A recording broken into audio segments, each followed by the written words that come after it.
parking here in a supermarket because it's free, and I'm just a little bit too tight to pay for parking in the town centre.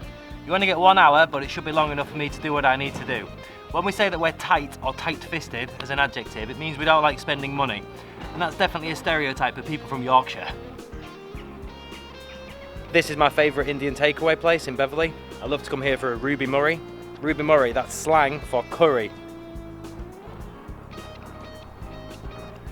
Okay, so I've come into town today to visit my GP for a routine checkup. A GP is what we call a doctor in the UK. You would say doctor, we say GP. GP means general practitioner. I go in for a checkup. That's what we do when we visit the doctor or the dentist. We go for a checkup so they can check you up, check that you're okay. And I said it's a routine GP checkup, so don't worry, there's nothing wrong with me. Routine means normal, expected. Okay, good news. Apart from me carrying a spare tyre, the doctor said that I'm all good. Idiom, to carry a spare tyre or carrying a spare tyre. This is a very funny idiom. It means if you're carrying a spare tyre, you're a little bit fat. What is a tyre? Well, this is a tyre on a car. You might call it a wheel, but the rubber part is a tyre. My doctor said, you're carrying a spare tyre.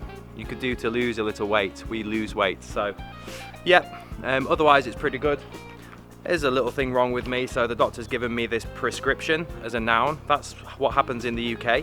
If you need some medicine or drugs, the doctor will write you a prescription, and then you have to take it to the chemist. Chemist is an alternative way of saying pharmacy. Both of those words mean somewhere that you can go to collect medicine or pick up a prescription. And I'm very lucky because, well, it's right around the corner. And I said it's right around the corner, or just around the corner. Well, I wasn't joking. I mean, it literally is the next building. But we can use this phrase, right around the corner, or just around the corner, or on the doorstep, to say that something is very close to us physically. Unfortunately, because I've got work this afternoon, I don't have time to give you a guided tour of the town that I'm in. However, I wanted to point out that I used to work at this place. A long time ago, I lived in Russia, and that's a different story for a different day. But when I moved back to the UK, I had to get a different job. So I started working here for the East Riding of Yorkshire Council. It's basically the government, and the East Riding of Yorkshire Council, they manage the area where I live, which is the East Riding of Yorkshire. I've got to tell you, I absolutely hated this job. It was one of the worst jobs I've ever had. That's probably because I'm not suited to an office environment. I don't cope very well with office politics. Cope is a verb, it means to deal with or to handle. Office politics is a noun, it's when people are always talking about everybody else. And gossiping as a verb. Oh, did you hear she did this and he did that and blah blah blah blah blah. Horrible. So I didn't stay there very long, and I'm very happy about that because now I'm doing what I love, and most days I wake up with a smile on my face. So what I want to say to you is, if you're working a job that you hate, don't do it. Make a change, whatever it is. Don't tell yourself you can't do it. You can. You can do anything if you put your mind to it. Put your mind to it. Expression, it means think about it, do it. Work hard. It's no good for your soul.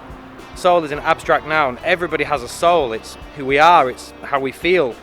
And working a job that you hate is terrible for your soul. So make a change. Alright, I've got one more thing to do before I head home. Let's go. I'm stood in the middle of the high street at the moment, and well, as you can see, it's pretty much a ghost town. A ghost town means that nobody's here. Although some coronavirus restrictions were lifted yesterday, we always lift a restriction, most of the shops are not able to open yet. The hairdressers, the salons, the barbers opened yesterday, which was great. Pubs and beer gardens are allowed to open, which is great. I'm going to the pub on Saturday, hopefully. But, well, yeah, it's still a ghost town here. The last thing I've got to do today is grab some dosh from the hole in the wall. Can you guess what I'm saying? Dosh, hole in the wall. This is a hole in the wall, slang for an ATM or a cash machine, and I use the word dosh, that's another slang word for money. I've got to get some dosh from the hole in the wall, because we all know money doesn't grow on trees. Thank you.